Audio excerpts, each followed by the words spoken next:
says has been providing. Joining us now from Lubbock in Texas is the political analyst Oliver McGee. Oliver, I hope I said that correctly.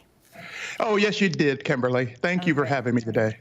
It's always a pleasure, Oliver. Okay, so this is a good thing or a bad thing, do you think? Well, I think it's a good thing. Basically, we've spent about $33 billion since 2002 with support for Pakistan to wage the war on terror.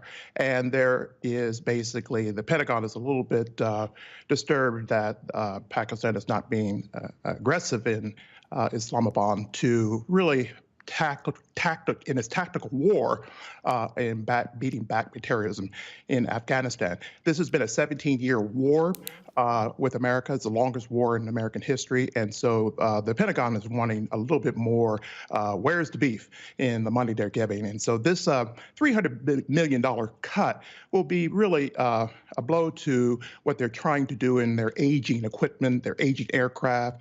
And most of these tactical wars right now are really about aging equipment and modern equipment and modern science and technology to wage them in these tactical wars right now. But this is also, Kimberly, really about the Trump administration doing this transactional diplomacy, which is a contrast to relational diplomacy that's taken place in the larger scale wars post-World War II. In these modern transactional wars, you need to have some tactical means to be able to do your military strategies, but also there is an international economic component here. And this is really all about how to put some pressure on Pakistan to get busy with this as they're trying to wage their case at the IMF. The Pakistanis have a new man in power, Imran Khan. He's been very vocal about how Donald Trump's administration has dealt with the Pakistanis. Do you think that Donald Trump perhaps hasn't really taken into account that they have this new man in power and what his response is going to be to this? Well, I think the Trump administration is sending a signal to Mr. Khan to really start thinking about how you're going to have your military strategy to wage this long war on terrorism.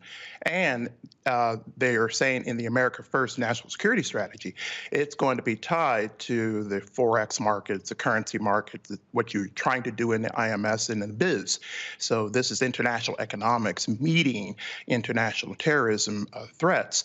And that's essentially what he's signaling to the new administration in Pakistan, that, hey, get on board to this America First strategy, because it's really about economic prosperity, but also at the same time, it's about national security, international security, to fight back the war on terrorism. This is a serious war. This is a long war. This is a tactical war. This is an efficient war in the United States, and diplomacy, the transactional diplomacy of the United States and the Trump administration is saying we're trying to get our partners to be efficient in that as well.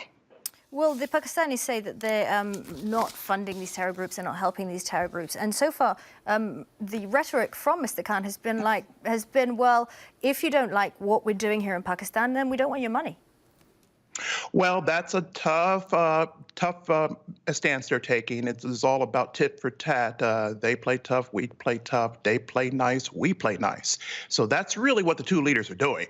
Ultimately, both countries have an interest to bat down terrorism, because that affects international borders, it affects international security, and we can't have Pakistan running off into financial crisis and have another nation going into financial crisis. What they're trying to do is get an IMF ballot with on board, so that decide whether the funding continues to go to Pakistan or goes to paying off debts to China. So that's essentially what we're talking about here. Always follow the money is always about the finance of the war, along with the military strategy of the war. But this war has to be efficient and has to be end. This is the longest war in America, 17 years, and we're serious about batting international terrorism, particularly in the nest of Afghanistan. It's always about business, isn't it, Oliver? Thank you so much for joining us this afternoon. Yes. Thank you, Kimberly, for having me.